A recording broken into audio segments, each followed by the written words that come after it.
money that they spent.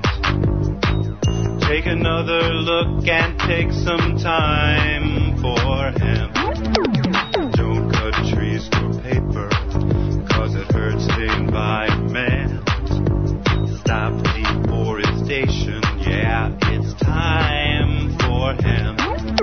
An acre of hemp makes 20 barrels of oil. No need for pesticides to poison all our soil. People got no food, they got no clothes, they got no rent. Well, it's time for hemp. Yeah. Thank you for taking time for hemp.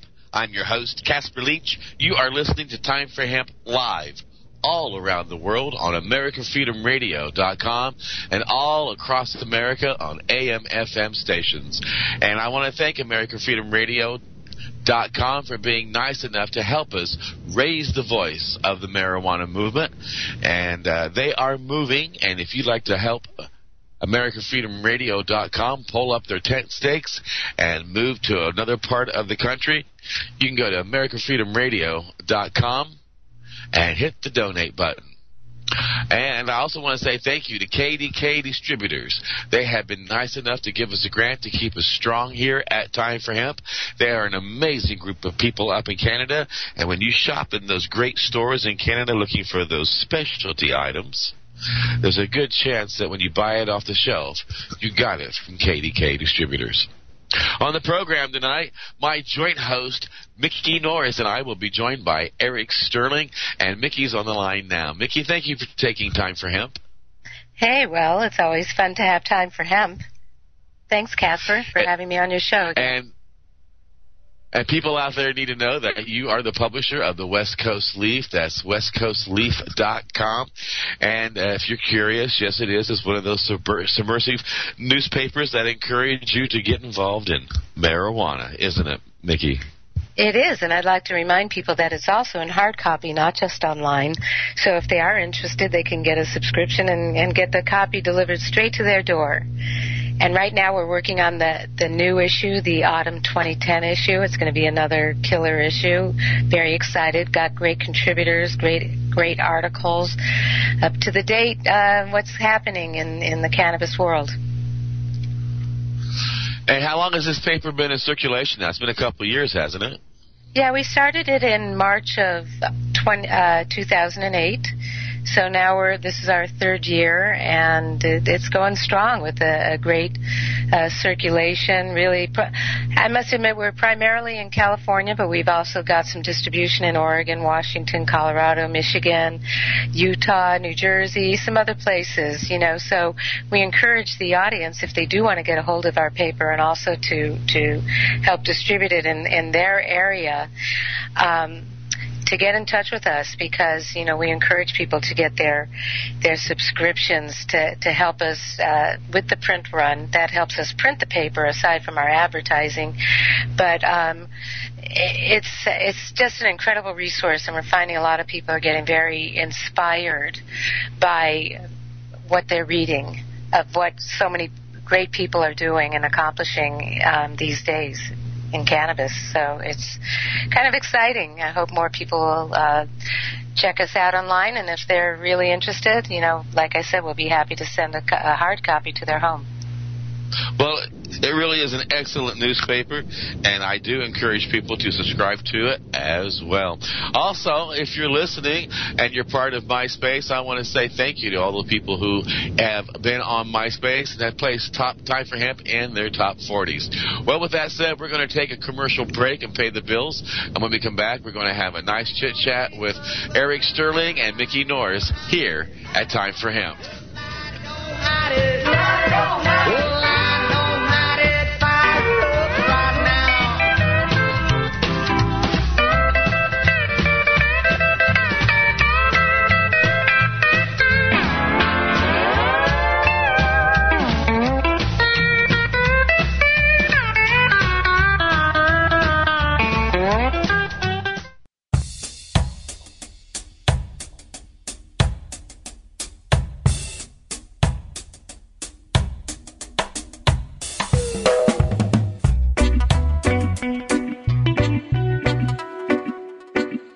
You are listening to the Time for Hemp Global Broadcasting Network.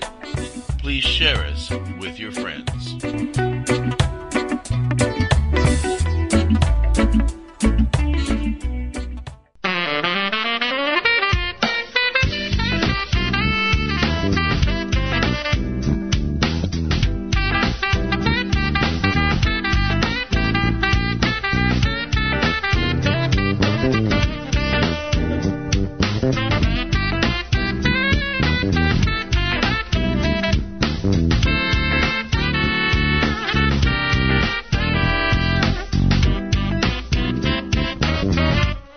Your smoke on, yeah, baby, get your smoke on, be loud, be proud, come out of the closet, let everybody know that you are a proud marijuana smoker. What are they going to do, arrest 72 million people, put us all in jail over the weekend, then we all demand jury trials, back up the court systems, and really agitate a lot of people. That's the worst of it, all right? So go to NORML.org. Find out what you can do in your neck of the woods to make the world a better place. On the program today, my joint host, Mikki Norris, and I are being joined by a remarkable mind, a brilliant soul, and an amazing spirit, and a activist that we should all emulate. His name is Eric Sterling, president of the Criminal Justice Policy Foundation. Eric, thank you for taking time for hemp. Casper, good evening. Mikki, hello. Hey, Eric, it's good to hear your voice again. So soon after I just saw you last week at the HempCon convention in San Jose. I was very curious. I know Casper's going to be asking you a lot about your what you're up to these days, especially with the Criminal Justice Policy Foundation, which is a wonderful organization. But I just wanted to ultimately to ask you a question about your impressions of California since you were just here, and of that HempCon. Mm-hmm. Well, where do you want to start? Let's start with the Criminal Justice Policy Foundation and what you're up to these days. Yeah, that's a remarkable organization. It's been around now for, what, since 92, 93? 89. Wow. Well, my story in hemp activism begins in 1976 when Keith Stropp and Bob Randall came to Philadelphia to speak. And I was a law student, and I heard them speak at the University of Pennsylvania and was tremendously impressed. And this was 3 years after the final report from the Schaefer Commission, which recommended marijuana decriminalization. So I contacted the Pennsylvania legislature, which was taking testimony on a bill to decriminalize marijuana, and testified before the legislature in the spring of 1976 when I was still a student, and was just so impressed and joined NORML and went to NORML conferences in the 1970s when I was working as a criminal defense lawyer in Pennsylvania. In the 1980s, I was able to work for the U.S. Congress, for the House Judiciary Committee, on a broad range of issues, from originally trying to help the Congress rewrite the entire federal criminal law in 1979 and 1980, and then later on gun control, organized crime, pornography, money laundering, and the drug issue, and worked on many pieces of drug legislation.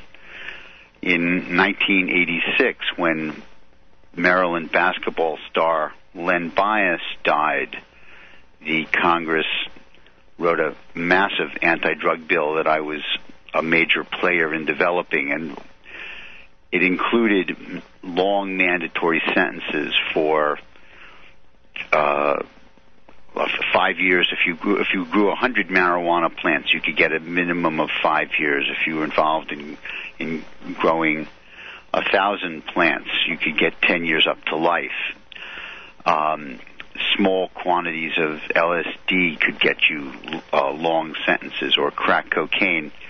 And I was so disheartened by this. I had become so convinced that the drug war was a disaster, it was counterproductive, it was never going to work, that I wanted to put my energy in what I had learned working for the Congress in the service of the drug legalization movement. And so I started the Criminal Justice Policy Foundation in 1989, and I helped start a group called Families Against Mandatory Minimums in my office in 1990.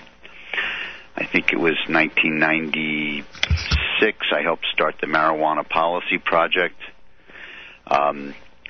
helped start a group of lawyers called the Voluntary Committee of Lawyers. In 2000, helped start Students for Sensible Drug Policy.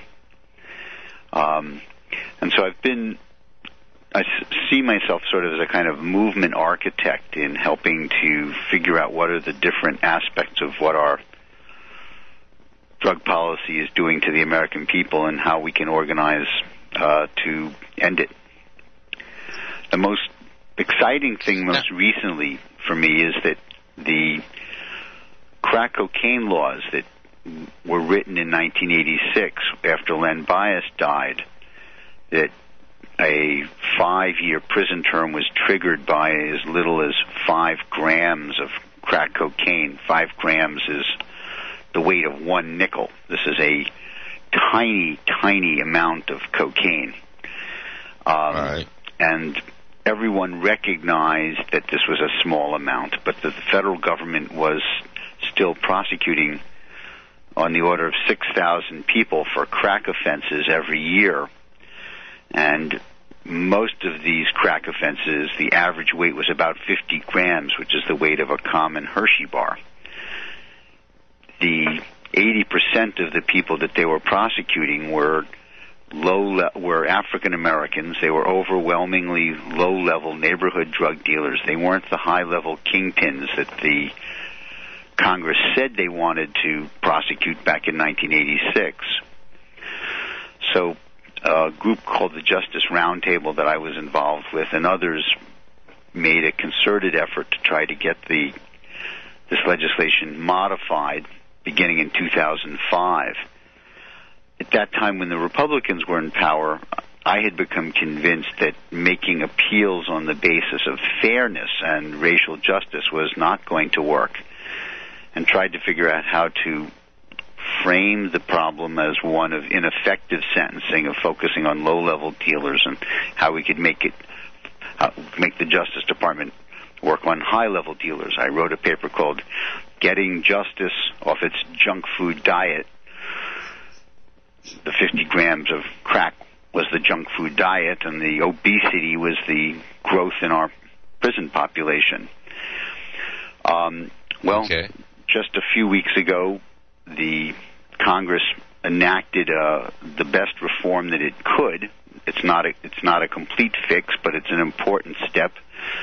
A voice vote in the Senate in March and a voice vote in the House in July, and language that I wrote to try to help sell this to conservatives was Section 4 of the bill that President Obama signed just a couple of weeks ago. So I'm pleased to report that what had been a 100-to-1 ratio between powder cocaine and crack is now down only to 18-to-1. We now have to fight to try to make this retroactive. We have to make sure that the president starts to use his power to commute long sentences that are unjust. There's still a lot of work we need to do in that area, but that's something that has just happened, which is a very important sign that the Congress is willing to repeal mandatory sentences. It's the first time it's done this since 1970. And so that's, I think, an important sign of where we're going on drug policy in the United States now. Well, I'd just like to say congratulations on your great work there. I know it was long overdue, and it just amazes me the pace of change, how slow it can be at that level, and how many years Families Against Mandatory Minimums has been working on this issue. And I first met Eric Casper, or first consulted with Eric when we were forming also our project, Human Rights in the Drug War, and where we focused also on the mandatory minimum sentences and the outrageous incarcerations we were seeing of these low-level offenders. And Eric helped us also to frame that, and also to consult with us. It just amazes me all the different projects you've helped to launch and to do, but that's a big one, and the mandatory minimums still seem to be something we need to concentrate on, because they are an egregious enforcement of the policies that are not based on individual justice anymore. It's just so weird, And did you know that we even have on the books a mandatory minimum? We have a death penalty for cannabis, by the way, yes. Still on the books. It's not mandatory, but Congress in the death penalty bill did provide that for growing. See if I remember this. Is it 300,000 plants or 60,000? I think it's 60,000. I think it's 60,000 marijuana plants could get you the death penalty in the United States. It's unconstitutional. It's almost inconceivable that it would ever be imposed, but it's a measure of the irrationality of our drug law that such a penalty could exist, in this day and age. Now, I think at one time you had commented that you do all this remarkable work in the war on drugs as a way of somewhat atoning yourself for your work and Congress on the forfeiture laws. Is that correct? Is that a misunderstanding? Well, not simply forfeiture. It was.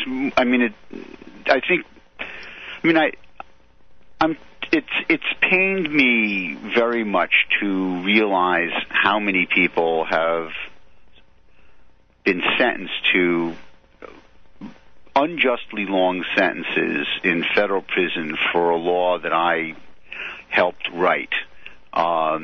It wasn't a policy that I wanted, but I was a captain in the war on drugs, and I served members of Congress. They were my clients. I was their lawyer. And it's not simply, there is the element of trying to correct the wrong, but, as I said, I started doing this work before I even got out of law school. Right. And, this is, I feel blessed that the work that I'm doing now and that I've been doing for many years is really a fulfillment of what I thought as a young man was the work that needed to be done. Okay. I was able to work for the U.S. Congress for 9 years at a high-level position and learn a great deal about our political system and about our laws. And I have learned a lot about sort of how the system works, and I'm glad to be able to share that knowledge not with high-priced corporations, but with activists like Mikki Norris and H.R. 95, or Families Against Mandatory Minimums, or Students for Sensible Drug Policy, or Law Enforcement Against Prohibition. The satisfaction that I get out of this work is, I guess, far more than I get out of a sense of sort of atonement, I would say. All right. Now, I also know you've been involved with Law Enforcement Against Prohibition, and you're currently putting your remarkable touch onto an organization called Just Say Now, which I'm very enthusiastic about. Well, Just Say Now is a joint project between the famous blog website Fire Dog Lake, which is one of the very important progressive voices on the internet, and Students for Sensible Drug Policy, which has over 130 active chapters on colleges and universities around the country. And our goal in Just Say Now is to mobilize voters, to go to the poll this November. We think that if young voters recognize that there are important marijuana-related issues on the ballot and that their vote counts, that they will come, that they will vote, and that they will vote for progressive candidates as well.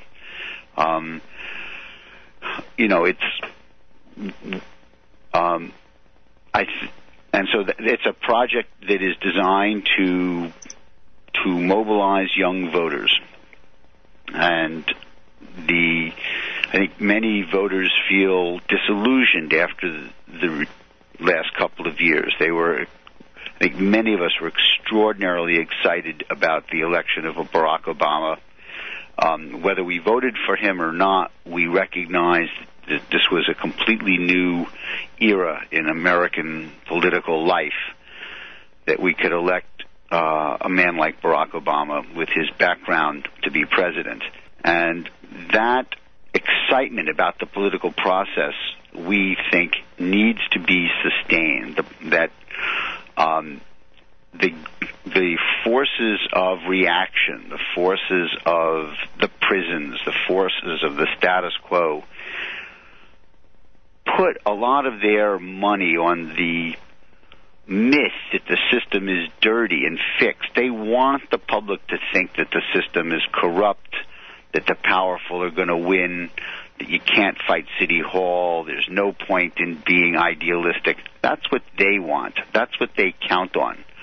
Because if the public recognizes its power at the polls, they will lose every time.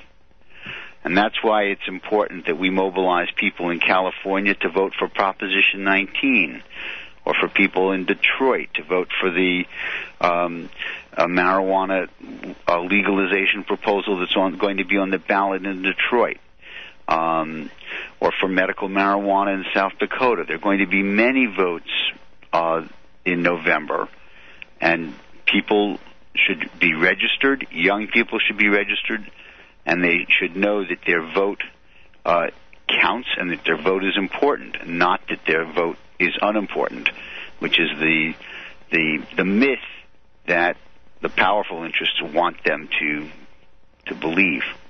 Hey, Eric, how will they find out more about Just Say Now? You just go to justsaynow.com. Okay. It's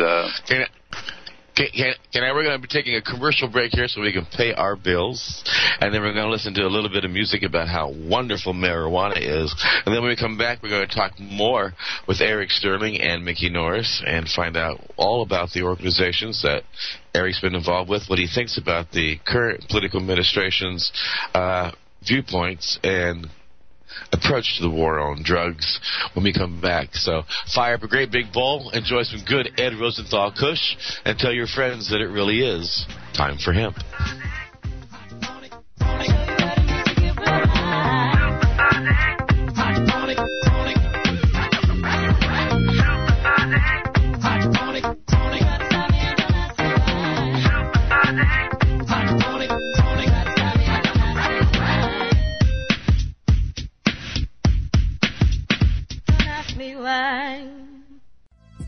THCF Medical Clinics are the premier physicians clinic in the United States. THCF has offices all across the United States from Hawaii to Michigan. THCF Medical Clinics has helped approximately 150,000 patients obtain their medical marijuana permits to legally possess, grow, and use medical marijuana. If you have chronic pain, multiple sclerosis, or any other neurological degenerative disease, or if you have any gastrointestinal disorders such as GERD, irritable bowel syndrome, or if you have AIDS, cancer, spastic disorders, seizure disorders, or glaucoma, call us at 1-800-723-0188 or visit us online at hemp.org. Again, the number is 1-800-723-0188 and the site is hemp.org. I don't know about you, but when I cultivate my clones, I want to give each and every one the best chance to grow into a mature, healthy plant. But after a few cloning cycles, I experienced decreased root density, slimy stems, or even worse, no roots at all. Growers know that reusing cloning collars results in failed clones. And cleaning cloning collars between grow cycles requires extra work and decreases root density.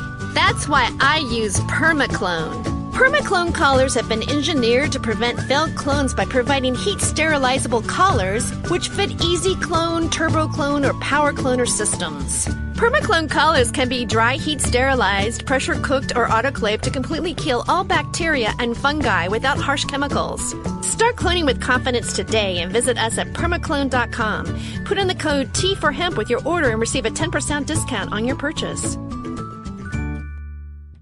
Indigrow is your source for affordable induction grow lighting. First discovered in 1891 by Nikola Tesla, Indigrow lights deliver 11 years of electronic sunlight to your plants. Indigrow lamps require less than half the power of traditional HID lamps. Converting to Indigrow lights means you'll cut down on your power bill with less lighting. Indigrow lamps also use 5 times less mercury than traditional fluorescent or HID lamps, making Indigrow not only energy efficient but environmentally friendly as well. No more switching out lamps between vegetative and flowering stages. As nature intended, your lights get a steady dose of UV light. That makes your plants grow healthier and stronger. Indigrow products are manufactured in San Diego, California, and come with a written 10-year warranty. What Tesla knew, then growers know now, is that Indigrow lighting is the cost-effective addition to your victory garden. To learn more or order now, go to inda-grow.com. That's INDA-GRO.com. Or call 877-452-2244 to answer any of your questions. These guys really know lights. Indigrow really is your sunlight in a box. Have you ever had a problem with overcooking your cannabis oil? You probably wanted to rip your hair out when you burned off all the THC, right? I even cried one time when my brownies failed to make a good impression at the party. Well, I stopped crying when I found Magical Butter. Magical Butter is a device with a microprocessor-controlled program sequencer. It was designed by a scientist and a chemist to precisely extract the benefits of various herbs. Magical Butter easily makes botanical butter, oils, tinctures, lotions, sauces, and more. Magical Butter heats your oil and your herbs at the perfect temperature every time. Check us out at magicalbutter.com because it's magical. Okay, there's a lot of science and chemistry involved, but it sure works like magic. Education and information. See what all the buzz is all about. It's time for hemp. It's time for hemp.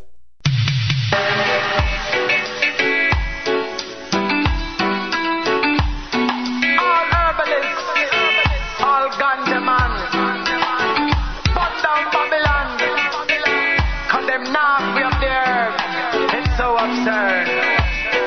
Carry me. Only reason with me brethren, we smoke the herb, break it up and twist it up again. That's a natural thing that we do. But the Babylon, them want to come and barge right through. And me reason with me brethren, we smoke the herb, break it up and twist it up again. That's a natural thing that we do. But the Babylon, them want to come and barge right through. It was fun, King Solomon's grave, that's no joke. Not no coke, never strict, only natural thing. Me smoke me ball, them 110 years, feel liquor. Wicked man, got plant on earth, free and simple, and act like they don't know. And it's time make that go. Tell me when we Babylon free up the herb. Farmer man, up the rise up, this is so absurd. All the reason with me brethren, we smoke the herb, break it up and twist it up again. And that's a natural thing that we do. But the Babylon, them want to come and barge right through. And me reason with me brethren, we smoke the herb, break it up and twist it up again. That's a natural thing that we do. But the Babylon, them want to come and march right through. The U.S. Declaration of Independence paper was made out of the seed that they make praising us. Come number one, kind stick and the black domina. Northern light and the one silver pearl, fire blaze early, but can't forget early girl. The highest grade you know, cyanide spirit for sure. Sitting righteously on this earth. It's the meditation in the book is what it's worth. All herbalists, all ganja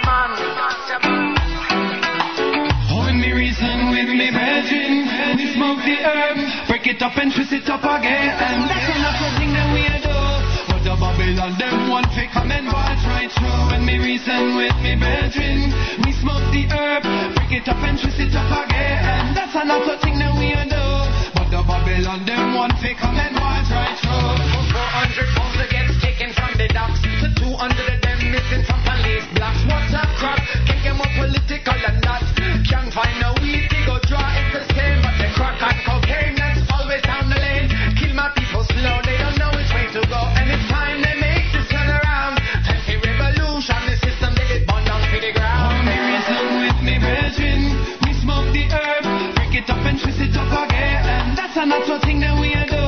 But the Babylon, them one fake come and watch right through. And me reason with me brethren, we smoke the herb, break it up and twist it up again. And that's another thing that we do. But the Babylon, them one fake come and watch right through. Break it up and twist it up again. Twist it up again. Break it up and twist it up again. Twist it up again. Break it up and twist it up again. Twist it up again. Break it up and twist it up again. It's so absurd. Thank you for taking Time for Hemp. I'm your host, Casper Leitch. You are listening to the live version of Time for Hemp all around the world on AmericanFreedomRadio.com and on AM/FM stations all across America. On the program tonight, my joint host, Mikki Norris, and I are being entertained and educated by an amazing man, Eric Sterling, here on Time for Hemp. Eric, my question to you, since you have seen Congress up close, inside and out, and have been there in the Washington scene for a while, do you think the Obama administration is going to lead us out of this war on drugs like so many people are hoping? It's definitely not going to lead us out.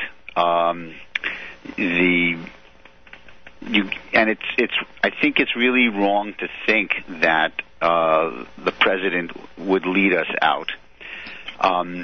There's a famous story about Franklin Roosevelt after he was elected.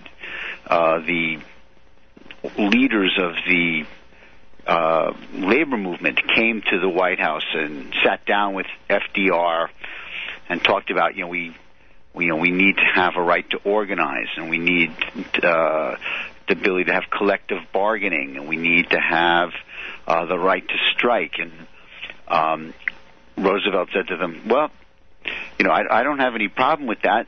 You've just got to make me do it. And what he means by that is we have to change the political environment. We can't expect the president to do that.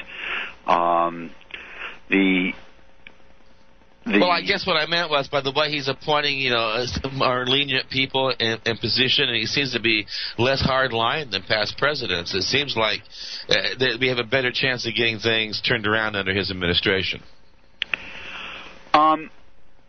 Yes, I think that is correct. I mean, I think you have to recognize that, in his memoir, he admitted that he used marijuana, that he tried cocaine. It is clear that he has an understanding about drugs from seeing how they've been used in the culture, the relative innocuous nature of marijuana, the risks of other kinds of drugs, and this recognition that these are not moral failings that deserve punishment. The opportunity exists for change with the Obama administration if the kinds of people who listen to Time for Hemp say, I'm going to write a letter to my congressmen or to my senators, or I will actually pick up the telephone and I will call them and tell them that I want them to support marijuana legalization, that I want them to support the different kinds of bills, the bill that Congressman Sam Farr from California introduced, to the Truth in Trials Act, or Congressman Barney Frank's bill, or that tell their senators, I want you to co-sponsor a medical marijuana bill, which has not yet been introduced in the Senate. When members of Congress hear this, when senators hear this from their constituents, those communications are powerful. When they know that people have gone to the trouble to do this, they know that these are people who are serious. They've tracked down their congressman, they've found their address, they found their phone number, they went to the trouble of doing that. There's a level of seriousness that they take, as opposed to just an internet poll, somebody clicking on and saying, "Oh, I like just say now," and so, okay. What I'm urging your listeners to do is to simply be a citizen, to simply do the basic job of communicating their views using their right under the First Amendment to petition the government for a redress of grievances. That's part of the First Amendment.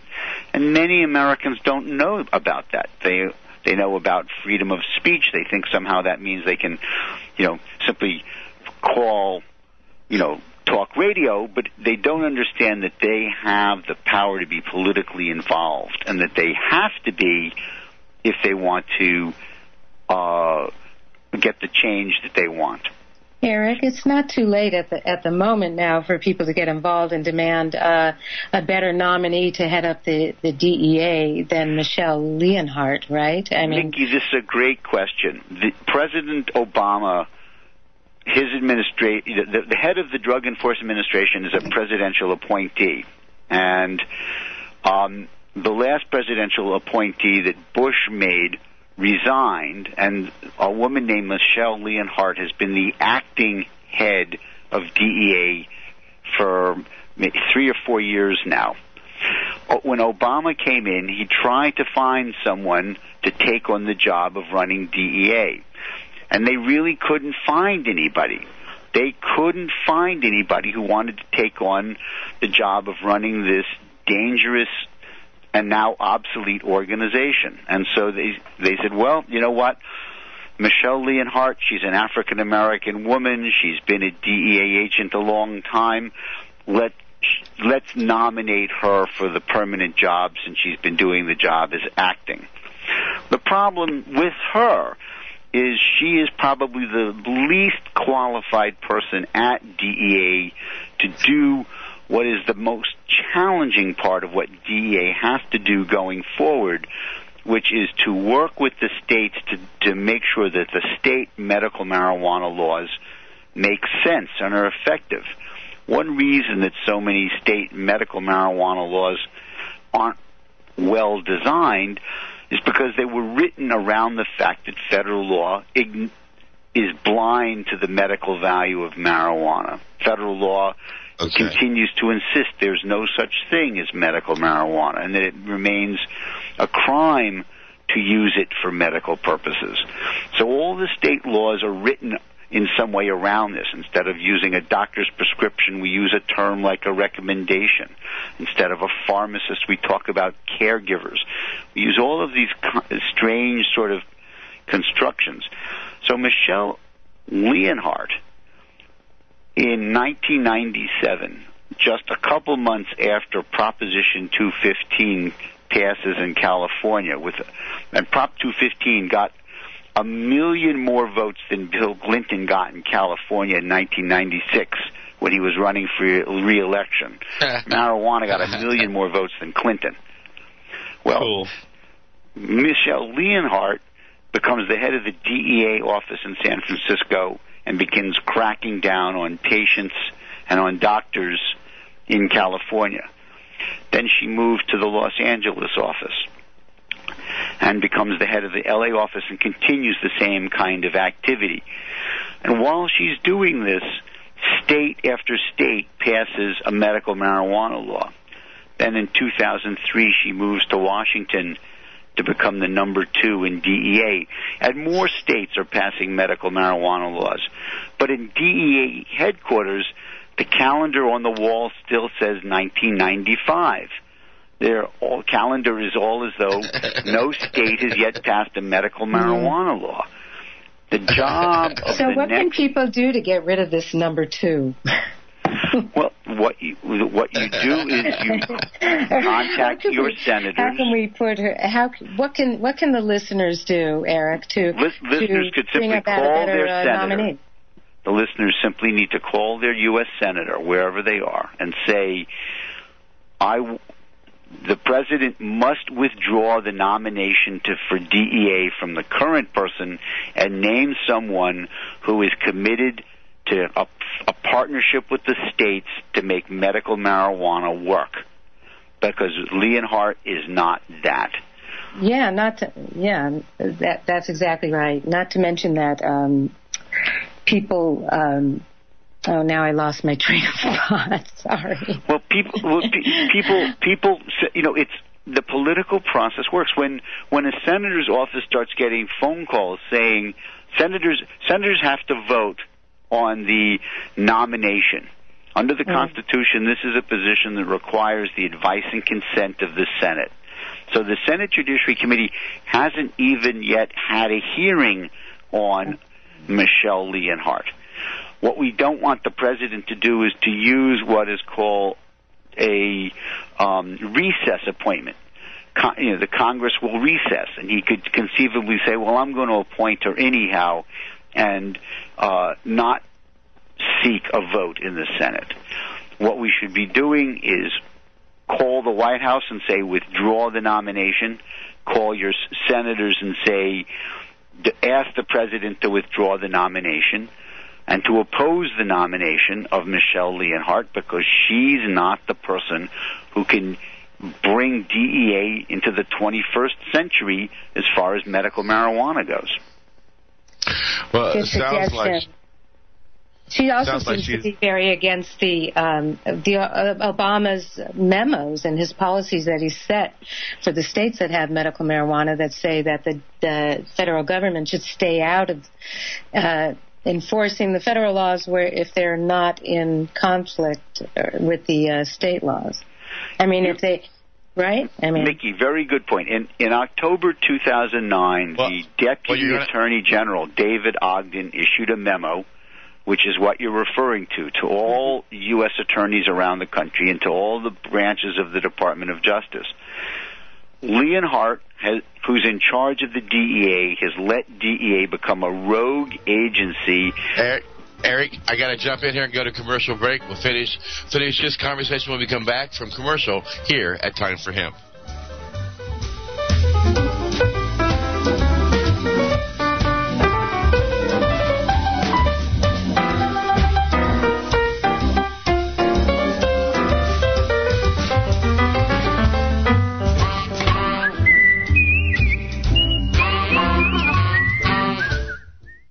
Have you ever had a problem with overcooking your cannabis oil? You probably wanted to rip your hair out when you burned off all the THC, right? I even cried one time when my brownies failed to make a good impression at the party.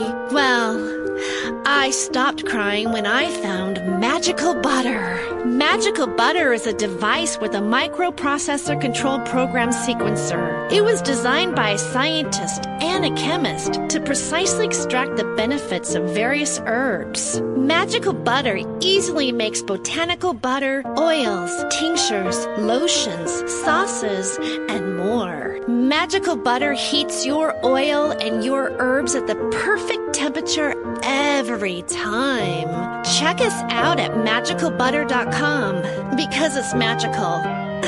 Okay, there's a lot of science and chemistry involved, but it sure works like magic.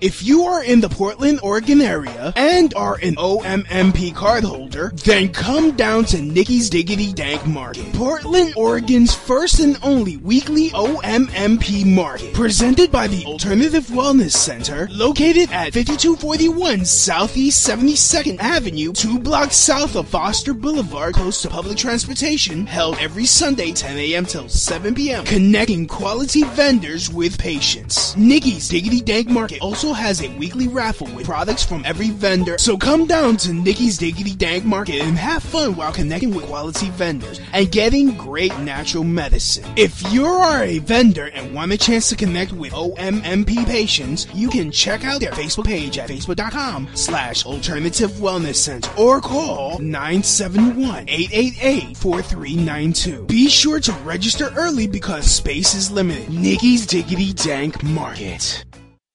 I don't know about you, but when I cultivate my clones, I want to give each and every one the best chance to grow into a mature, healthy plant. But after a few cloning cycles, I experienced decreased root density, slimy stems, or even worse, no roots at all. Growers know that reusing cloning collars results in failed clones. And cleaning cloning collars between grow cycles requires extra work and decreases root density. That's why I use PermaClone. PermaClone collars have been engineered to prevent failed clones by providing heat-sterilizable collars which fit easy clone, turbo clone, or power cloner systems. PermaClone collars can be dry heat sterilized, pressure cooked, or autoclaved to completely kill all bacteria and fungi without harsh chemicals. Start cloning with confidence today and visit us at permaclone.com. Put in the code T4Hemp with your order and receive a 10% discount on your purchase.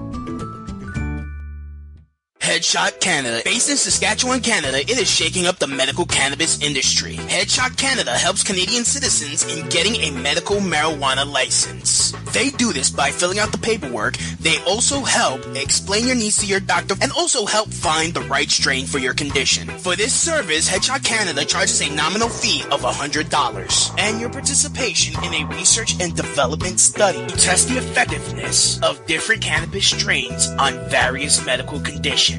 Owner and founding farmer Tim Zielinski wants every Canadian to know that you have the universal right to a marijuana license. Unlike Compassion Clubs, Headshot Canada's goal is to get the right strain of cannabis for the ailment at a fair flat rate price for the patient no matter the strain. Headshot Canada offers 57 strains of cannabis grown at family-owned farms in Saskatchewan as opposed to Canadian federal government's one strain of irradiated garbage grown in a lab. Go to headshopcanada.com.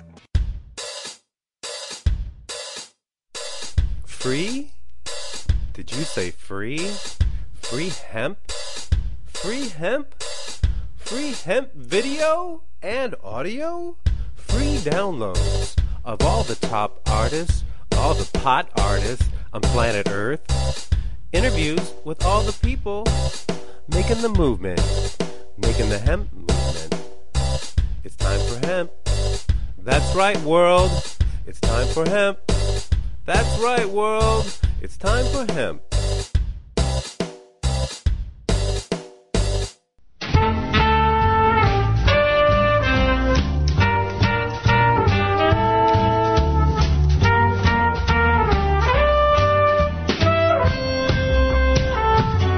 I'm kinda high. Let me excuse myself. But it seems like it's just moments since we met. I'm kinda high. Let me introduce myself. Did we meet before, or am I just kinda high? Yeah, baby, let me introduce myself. I think we have met before, and I am kinda high. In fact, for those who know the Time for Hemp series, you will know that we, meaning Eric Sterling and I, have met before. Long time ago, he was on the Time for Hemp television series, back when it was being seen on community cable all across America. And that's when I realized what an amazing man he was back then. And since then, I've been lucky enough to be able to say out loud that Eric Sterling is a friend of mine. Eric, thank you for being on the program tonight. Well, thank you very much, Casper. So, picking up from where we left off Yeah, from where we left off, we were talking a little bit about the Obama memo, but what I really wanted to ask Eric about, what are the federal prospects for reform at the federal government level?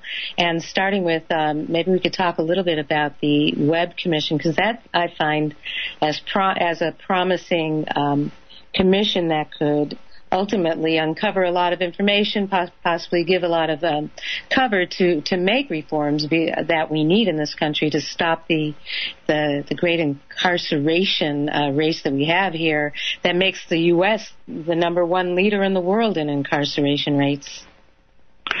Senator James Webb from Virginia is not a career politician. He's a writer. He's written novels. He is a former Secretary of the Navy in the Reagan administration, and became outraged at our Iraq policy and decided to run for U.S. Senate.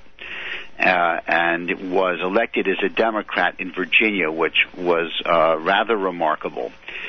He is also a lawyer, and when he was in Japan, he saw how the Japanese criminal justice system worked and became aware that he thought their prisons were much more humane and made more sense than America's prisons. And people don't realize just how much our prisons have grown. In the early 1970s, America had about 250,000 people in prison. Now we have 2.5 million people in prison. Our rate of incarceration has grown 7 or 8-fold as a rate. And there's no other country in the world that incarcerates so many people. And this just alarmed Senator Webb. And so he introduced legislation to create a national commission to study the entire criminal justice system, not just the federal criminal justice system. And so that legislation passed the Senate. It's passed the House. It has not yet passed the Senate. It passed the House. It has not yet passed the Senate.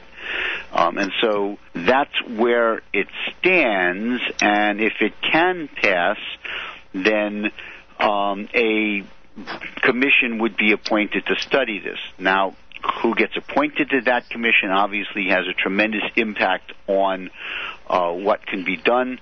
Webb, in his speeches, has talked about the excessive punitive nature of the war on drugs.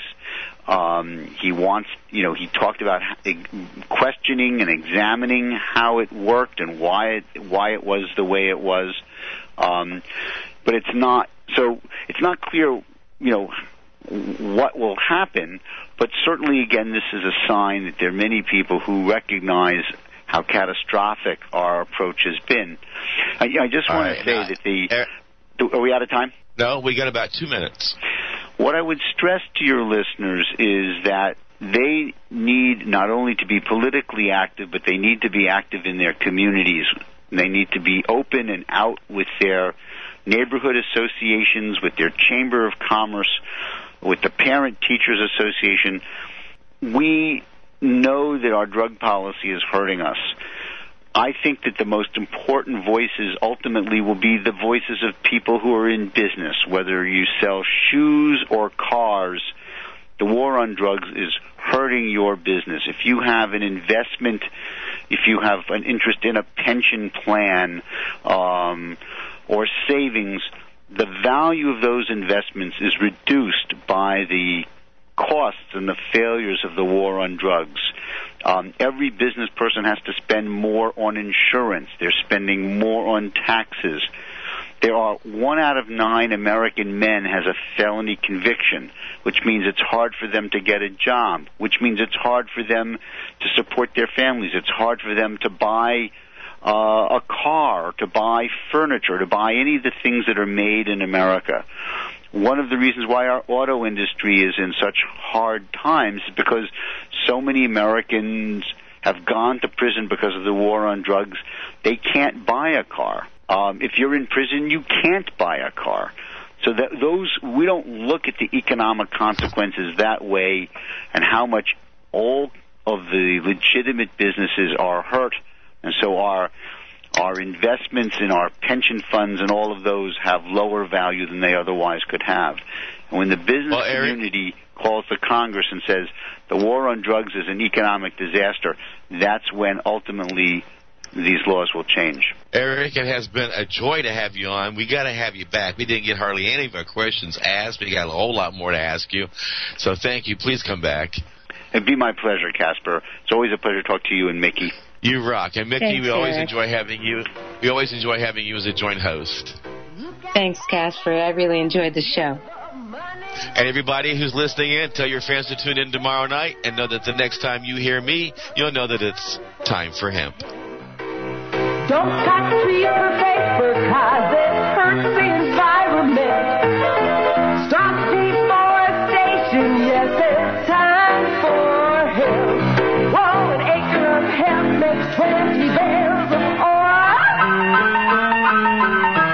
No need for pesticides to poison all our soil. People got no food, they got no clothes, they got no rent. Well, time for help!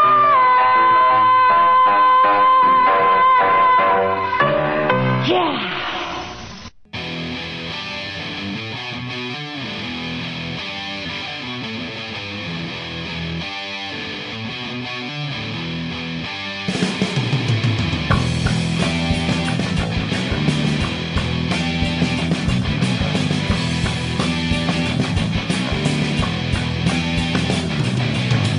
Red cross in the sky, trouble body low. If you wanna get high, you gotta lay low. I came down from the sky, tried to drag you by, oh no, oh no. Say goodbye to the lady in town, watch out now, they're coming down low. Yeah, they're getting too low. There's a tear in my eye, there's a hole in my soul. Through all I have, and I hit it under control. I came down from the sky, like to drag you by, oh no. Oh. Say goodbye to my lady in time. Watch out now, they're coming down low. Yeah, they're getting too low.